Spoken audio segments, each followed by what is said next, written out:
Friends, ನಾವು ಮೊದಲು ಪ್ಲೇಸ್ಟೋರ್ಗೆ ಹೋಗ್ಬಿಟ್ಟು ವೋಟರ್ ಹೆಲ್ಪ್ ಲೈನ್ ಅಂತ ಒಂದು ಆ್ಯಪ್ ಇರುತ್ತೆ. ಆ ಆ್ಯಪ್ನ ಡೌನ್ಲೋಡ್ ಮಾಡ್ಕೋಬೇಕಾಗುತ್ತೆ ಫ್ರೆಂಡ್ಸ್. ನಾನು ಓಪನ್ ಮಾಡ್ಕೊತಿದ್ದೀನಿ, ಆಲ್ರೆಡಿ ಡೌನ್ಲೋಡ್ ಮಾಡ್ಕೊಂಡಿದ್ದೀನಿ. ನಾನು ಓಪನ್ ಮಾಡ್ಕೊಂಡ ನಂತರ ಮೊಬೈಲ್ ನಂಬರ್ ಹಾಕಬೇಕಾಗುತ್ತೆ ಫ್ರೆಂಡ್ಸ್.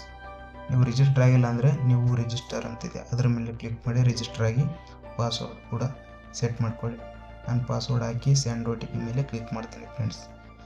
ಸೆಂಡ್ OTP ಮೇಲೆ ಕ್ಲಿಕ್ ಮಾಡಿದ ನಂತರ ಒಂದು OTP ಬರುತ್ತೆ ಫ್ರೆಂಡ್ಸ್. ಆ OTP ಬಂದ ನಂತರ ಕಾಪಿ ಮಾಡ್ಕೊಂಡ್ಬಿಟ್ಟು ಅದನ್ನು ಇಲ್ಲಿ OTP ಮೇಲೆ ಕ್ಲಿಕ್ ಮಾಡಿ ನಾನು ಲಾಗಿನ್ ಆಗ್ತೀನಿ ಫ್ರೆಂಡ್ಸ್.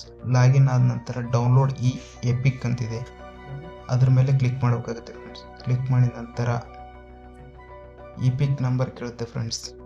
ಅದೇ ನಮ್ಮ ಎಲೆಕ್ಷನ್ ಕಾರ್ಡ್ ನಂಬರ್ ಕೇಳುತ್ತೆ, voter ID number, YZH number ಹಾಕಿ ಇಲ್ಲಿ ಸ್ಟೇಟ್ನ ಸೆಲೆಕ್ಟ್ ಮಾಡ್ಕೋಬೇಕಾಗುತ್ತೆ ಫ್ರೆಂಡ್ಸ್. ಕೆಳಗಡೆ ಸೆಲೆಕ್ಟ್ ಸ್ಟೇಟ್ ಅಂತಿದೆಯಲ್ಲ ಅದ್ರ ಮೇಲೆ ಕ್ಲಿಕ್ ಮಾಡಿ ಕರ್ನಾಟಕನ ಸೆಲೆಕ್ಟ್ ಮಾಡ್ಕೊಳ್ಳಿ.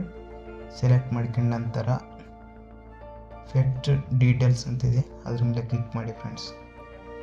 ಕ್ಲಿಕ್ ಮಾಡಿದ ನಂತರ ಇಲ್ಲಿ ನಮ್ಮ ಡೀಟೇಲ್ಸ್ ಎಲ್ಲ ತೋರಿಸುತ್ತೆ. ತೋರಿಸಿದ ನಂತರ ಮತ್ತೆ OTP ಮೇಲೆ ಕ್ಲಿಕ್ ಮಾಡಿ. ಕ್ಲಿಕ್ ಮಾಡಿದ ನಂತರ ಮತ್ತೊಂದು OTP ಬರುತ್ತೆ ಫ್ರೆಂಡ್ಸ್. OTP ಬಂದ ನಂತರ ಆ OTPನ ಪೇಸ್ಟ್ ಮಾಡ್ಬೋದು. ಪೇಸ್ಟ್ ಮಾಡಿ ವೆರಿಫೈ ಎಪಿಕ್ ಡೌನ್ಲೋಡ್ ಅಂತ ಕೇಳುತ್ತೆ. ಕೇಳಿದ ನಂತರ ವೆರಿಫೈ ಮಾಡಿ ಫ್ರೆಂಡ್ಸ್. ವೆರಿಫೈ ಮಾಡಿದ ನಂತರ ಈ ರೀತಿಯಾಗಿ ತೋರಿಸುತ್ತೆ ನಮ್ಮ ಒಂದು ವೋಟರ್ ID-ನ ಈ ರೀತಿಯಾಗಿ ತೋರಿಸಿದ ನಂತರ ಶೇರ್ ಮೇಲೆ ಕ್ಲಿಕ್ ಮಾಡಿ. ಡೌನ್ಲೋಡ್ ಬಟನ್ ಇದೆ ಫ್ರೆಂಡ್ಸ್ ಮೇಲ್ಗಡೆ, ಅದ್ರ ಮೇಲೆ ಕ್ಲಿಕ್ ಮಾಡಿ ಡೌನ್ಲೋಡ್ SD ಕಾರ್ಡ್ ಅಂತ ಬರುತ್ತೆ. ಬಂದ ನಂತರ ನಿಮ್ಮ ಒಂದು ಡೌನ್ಲೋಡ್ ಆಗುತ್ತೆ ಫ್ರೆಂಡ್ಸ್.